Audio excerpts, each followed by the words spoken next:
Hey there, so today we have another beer talk, and this is an explanation between Pale Ale, IPA, and Double IPA. And this is one of the most frequently asked questions that I end up getting. So first off, we're going to be talking about the guidelines. We're talking about the Beer Judging Certification Program. That is one of the organizations that pretty much offers the guidelines of styles. So it's relatively accepted by the industry, but it does not obviously define what brewers can brew. Especially with American brewers, you can brew all kinds of styles and blend the guidelines and different styles and good stuff like that.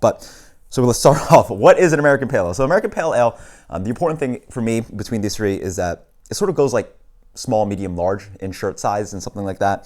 4.5 to 6.2%. That's the around ABV of it all. And the IPA ranges from 5.5 to 7.5%. So you'll notice there's actually a blending. There's actually an overlap of ABV between the two styles. So how do you tell the difference? So one of them is that the Sierra Nevada Pale Ale, classic beer, is going to be a little bit more rounded on the malt, not as aggressively bitter as the IPA. The IPA tends to be one of the more hoppy and bitter styles in craft.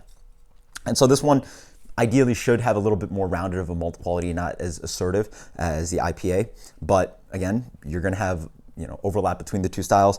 Brewers are now using phrases like extra pale ale as if there was pale ale, extra pale ale, and IPA. And then some people are now brewing beers that are called pale ale, but many would perceive as IPA or what IPA tasted like 5 years, 10 years ago. So it can be confusing, but just understand that, again, it's small, medium, and large. You're going to have some overlap, but that's the general guideline of it all. So that's classic beer.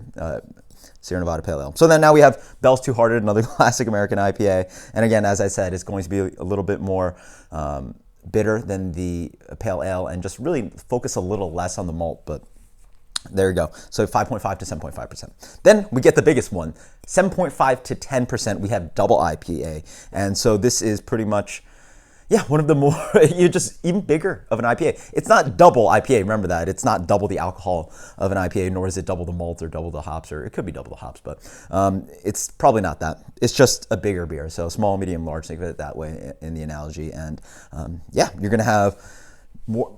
In general, it tends to, the double IPA tends to end up being a little bit more balanced. The IPA tends to be the more hoppier balance than the malt, whereas this one, evens it back down to a little bit more balance between the hops and malt, but still in general, you can have some really big, bombastic double IPAs with tons of aromatics, tons of bitterness, and really not relying too much on the malt. So there you go.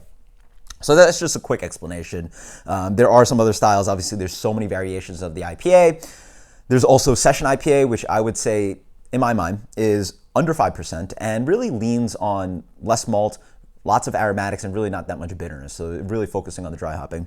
So that would be something around here. And then there are beers, the Triple IPA. I would put that in the 10% ABV and higher range, and then it's just pretty much a bigger Double IPA, as a short way to say it. So post in the comments if you have any questions. Hopefully that's just a quick explanation and helps to educate all of you as a consumer about what beer is. But in the end, brewers going to call beers what they call, and it is what it is. But as long as you have some understanding of what styles are, you can make better choices, and also just use that in the back of your mind as a reference to what beers are being called. So until next time, cheers. Later.